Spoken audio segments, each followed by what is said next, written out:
LAGRANGE Keystone coach Jim Piazza doesn't get worried when his Wildcats go through the lineup without getting a hit.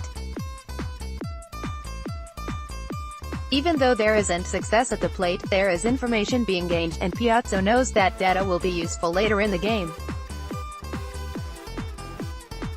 Such was the case during Friday's Division II District Final, when the Wildcats finally figured things out, getting big hits from Shelby, Fortune and Acord to come away with a 3-0 victory over Holy Name. "Those are great adjustments," Piazza said. "We noticed Holy Name pitcher Nicky Camerati started throwing first pitch strikes on the outside corner, so I told them to be ready to go. I told Shelby, you didn't listen to me on your last at-bat, so I need you to listen to me on this at-bat, and she did, and she crushed it. Same thing. When those kids listen and make adjustments, that's key. We just take our time, take notes throughout the game. We try to pick up patterns and it worked out good." Camerati and Keystone Sidney Campbell locked into a pitcher's duel during the first half of the game, matching each other with no-hitters through the first 3 innings. Acord finally broke through with a sharp single off Camerati's glove to start the bottom of the 4th, advanced to 3rd while the Green Wave collected 2 outs and gave the Wildcats a 1-0 lead when Fortune drove the first pitch off the right center field fence for a double. "My first at-bat I was kind of upset about, so I really wanted to come back and do better," Fortune said.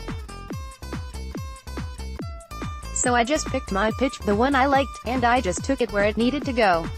Keystone, 30-0, struck again in the bottom of the 6th.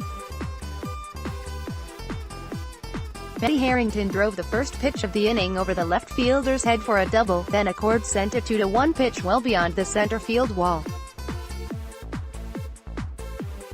Right before that at-bat, Coach P was like, "We need some insurance runs," and after Maddie had a hit I was like, "Let's follow it up with a hit," Acord said. "I really didn't expect that. I was just going for an easy shot, you know, single, double, but that works, too." Acord said she was expecting a pitch to hit before the ball left Camerati's hand.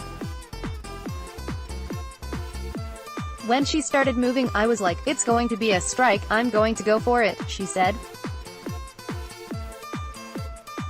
"Especially because I stand with toes on the line, I knew they were going to throw me inside.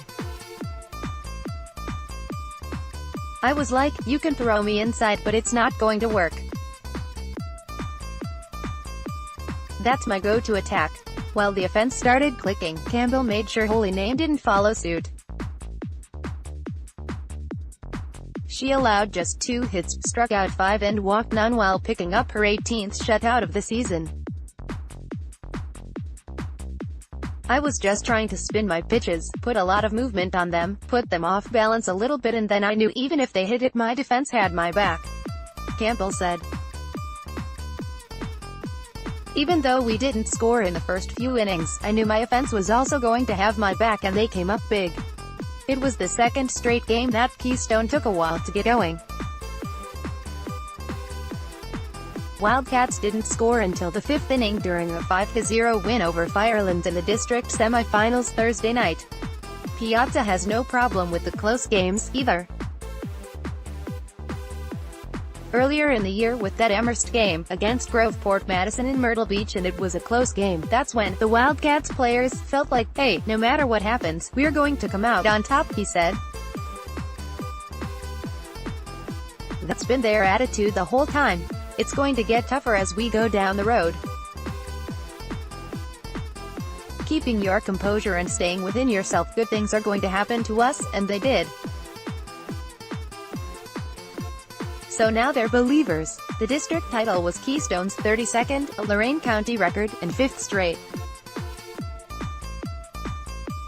The Wildcats have won the district championship in 17 of the last 18 seasons.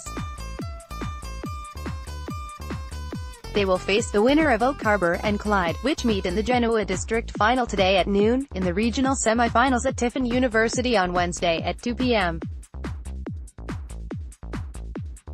Keystone will have one extra fan rooting for them in first-year Holy Name coach Casey Reese.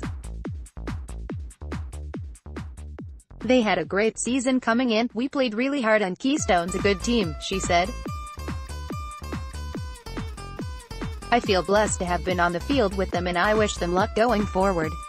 Contact Sean Bennett at 329-7137 or sebennett@chroniclet.com. Like him on Facebook and follow him at Sean Bennett on Twitter.